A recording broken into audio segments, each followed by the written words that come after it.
Hey guys, this is Mitch with FinePoint CGI, and today we're going to talk about how to create a mobile life time system of sorts.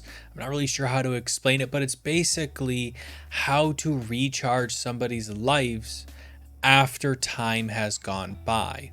So we're going to go through the process of creating our scene. Then we are going to set up our lives system so we can use lives up by clicking a button. And then we're going to set up a small saving system to save our lives to our device. And then we're going to set up our recharge system, which basically just checks our date time, compares them, and then determines if we should increment our lives or not. So that's what I have in store for you guys today. So let's go ahead and get started. Okay, so the first thing that we need to do is we need to create our scene here. So we'll come in here, we'll click on 2D scene. And since this is basically just a simple bit of code, we're not going to make anything crazy. First, what we'll do is we're going to create a button. We'll right click, add a child node, and we'll type button. And we're going to make this button about this big. And the reason why I'm doing this is because we need to be able to use up lives. And I don't want to have to create something crazy to do that or programmatically do it. I think it would just be easier to have a button. And then we'll right click our node 2D, add a child node. Let's add in a rich text label and let's just call it lives left. And then we'll just drag this over, bring it about to here. And then we will duplicate our rich text label just like that. We'll pull this over and we'll just set that to 0. That way we have our number of lives left and we have our amount of lives. And we can change this if we want to just to number of lives and number of lives text. There we go. And we will go up here to our node 2D. We're going to right click that and attach a script. And we're just going to call this game manager because I always like to have a game manager in any project I ever do. So the first thing that we need to do is we need to keep track of our number of lives. So we'll say var lives and we'll make that an integer. Okay. And then we need to actually set up our saving system. Okay. When we do this system, you need to be able to save our number of lives across sessions. Okay. So we'll come over here to our ready. And the first thing we're going to do is we're going to create a file. Okay. So we'll say var file file is equal to file.new. And then we need to check if our file exists. So if file exists, and we need to have some kind of save location. So we'll come up here and we'll say export var save location, and we'll make that equal to an empty string, just like that. And now down here, we'll just say save location.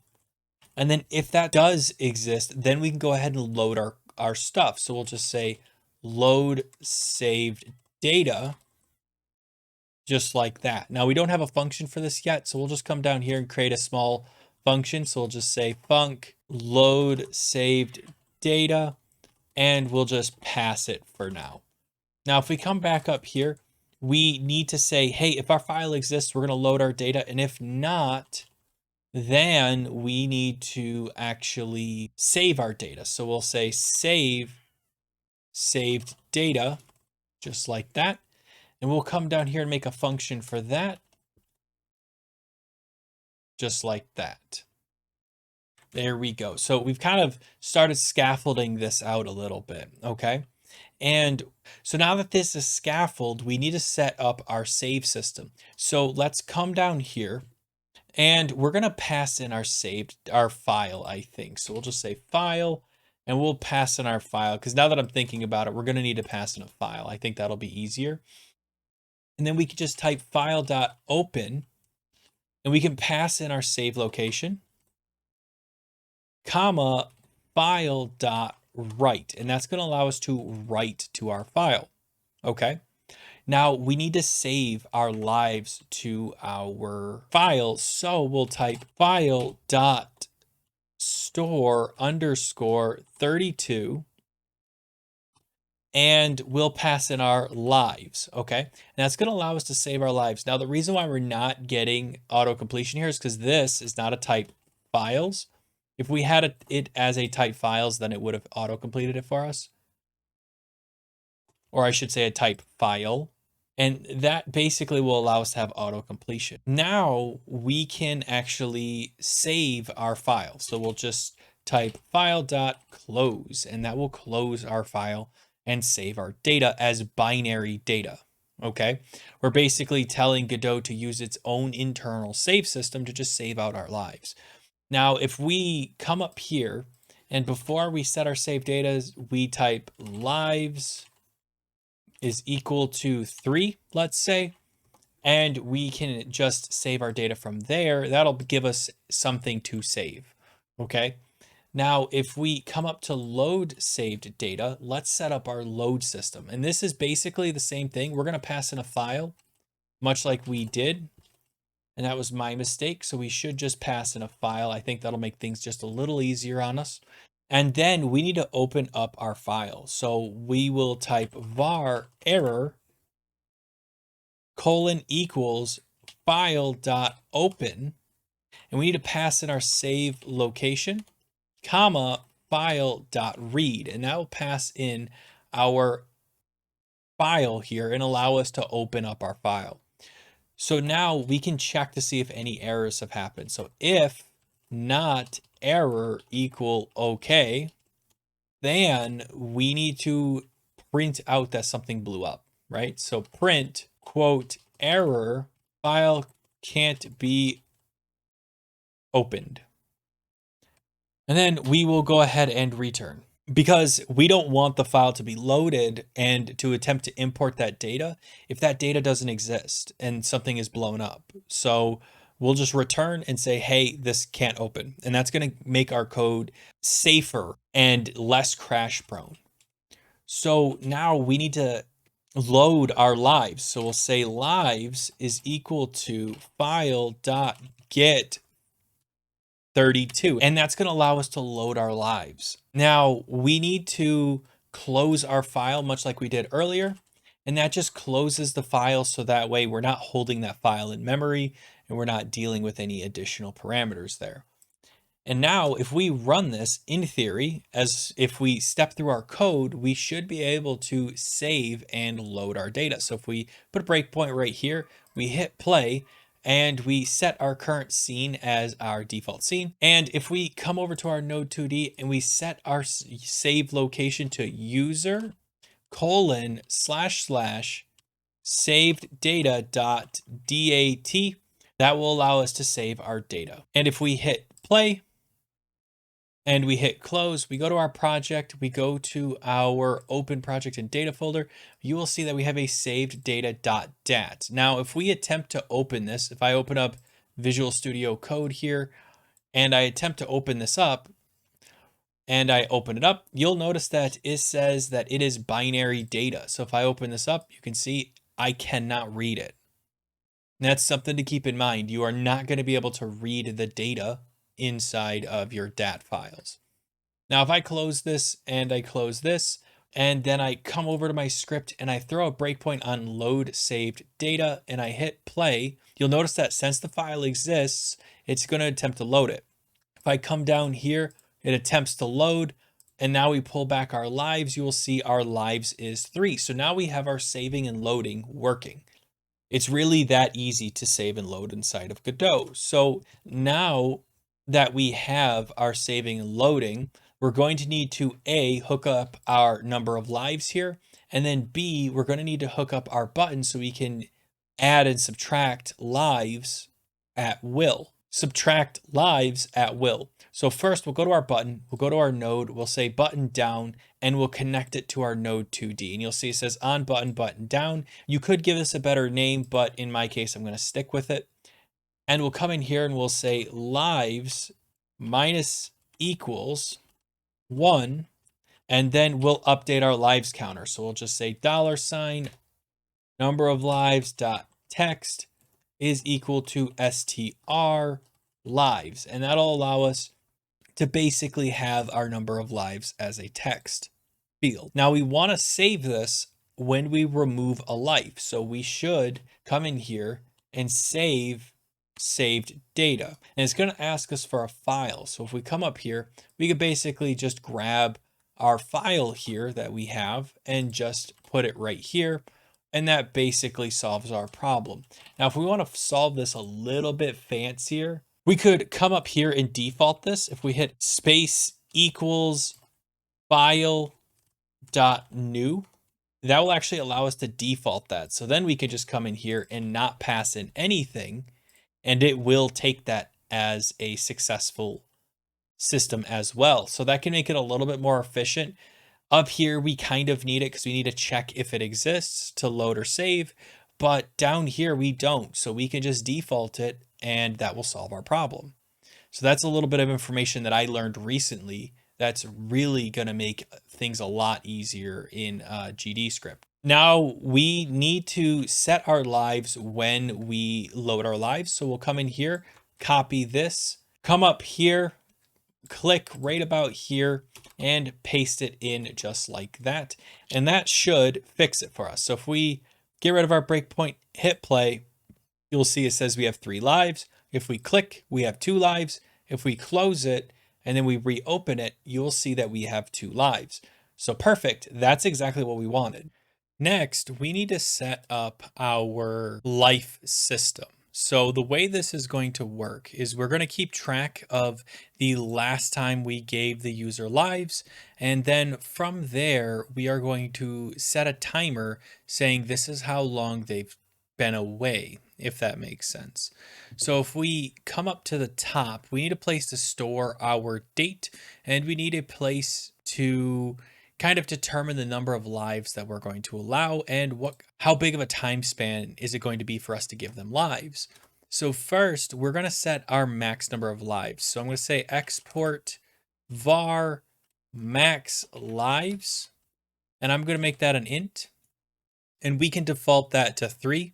And then I'm going to put in the lives recharge number. So I'm going to export that as well. So we'll say var lives recharge number.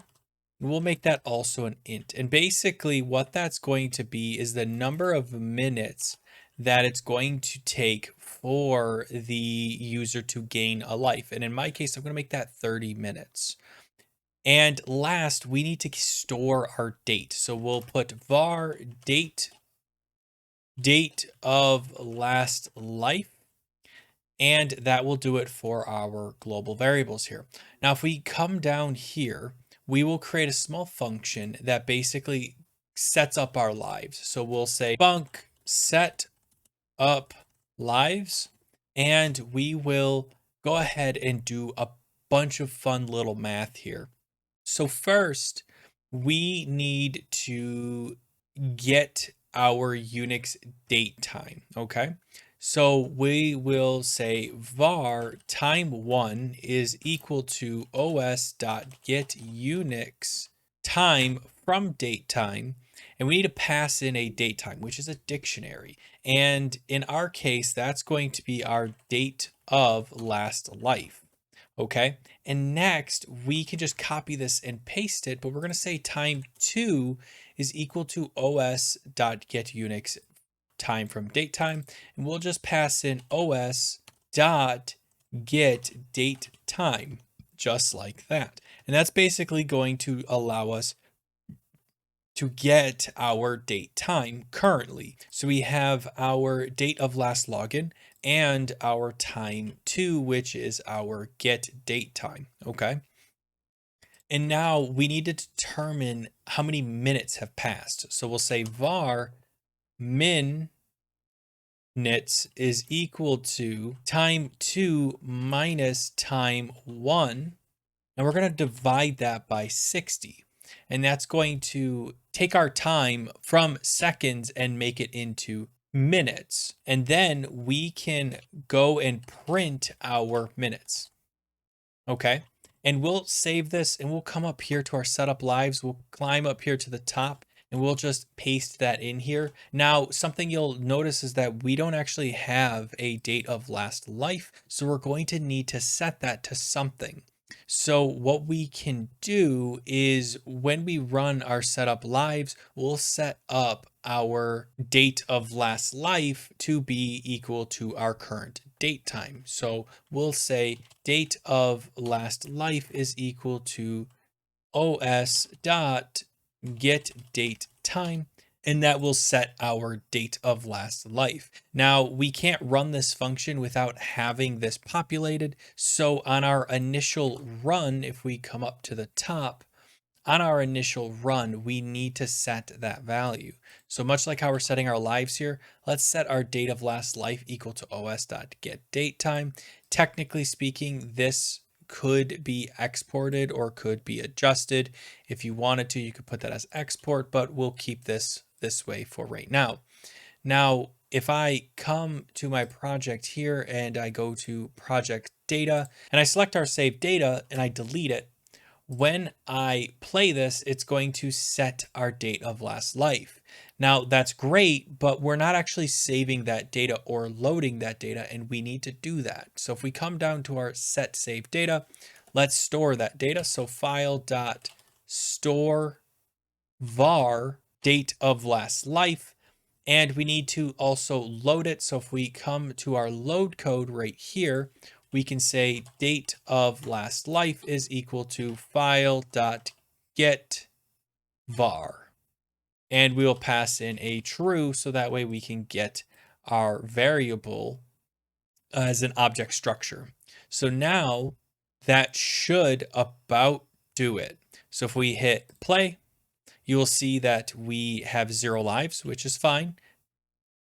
And if we close this, we should have in our life over time, you can see that we have our saved data. If we come down here to our setup lives section here, and we put a breakpoint and we wait for a little bit. So I'll be right back. Now about a minute has passed, so I'm going to make sure I have a breakpoint right here. I'm going to hit play. And then I'm going to walk through this little bit of code, and you'll see if I hover over here, I have 1 minute has passed. So awesome. That's exactly what we wanted. So now we need to determine if our time frame has passed that we're looking for. And what we can do is we can say if minutes divided by lives recharge number is greater than 1, then we can go ahead and set our lives. Hey, editor Mitch here. Make sure that you set this to is greater than 0, not greater than 1. I don't know why I made that mistake, but there you go. So let's go ahead and get back to the video. So we'll say lives plus equals 1. Now, normally this would work, right? So if our configurable number of minutes has passed, then we will get 1 life. But what if a person has waited an entire day and they log in? They should get the full amount of lives back, right? They should get, if you say every hour they get a life, if 5 hours have passed, then they should get 5 lives. But in this case, we have it set to only do 1. So how can we do that? Well, we can just come in here and say floor minutes divided by 2. And then we can just tab our date of last life in, and that basically handles it. Now, if we want to set a cap, like a max lives, we can just say if lives is greater than our max lives, then lives is going to equal max lives.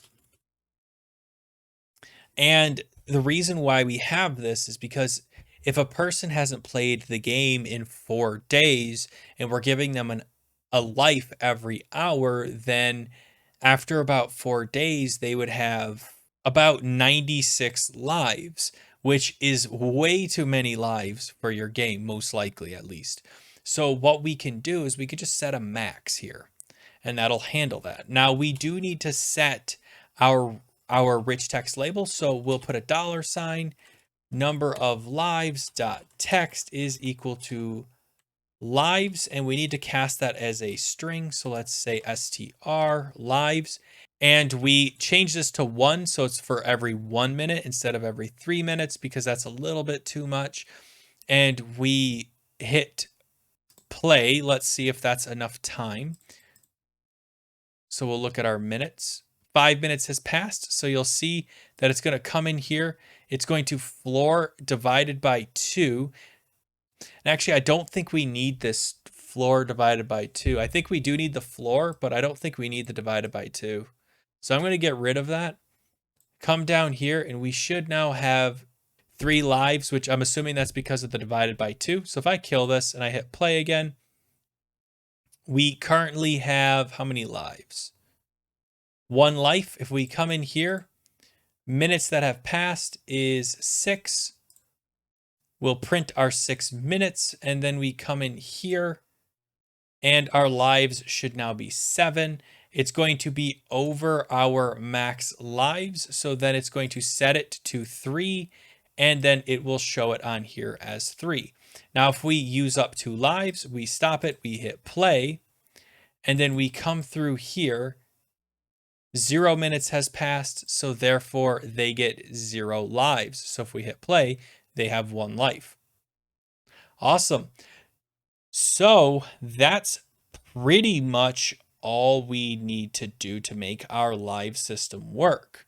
Now, if we want to allow them to get lives back while they have the app open, what we can do is we can basically come into our function, come into our process function. So we'll just go func underscore process, and we can basically just say set up lives, and that'll basically run this every single frame, and it will check to see if your lives have changed. So if I hit play and I get rid of this breakpoint here, because it's going to run quite a bit, if we leave this alone, in theory, it should just work. So I'll let this run for about a minute and we'll see.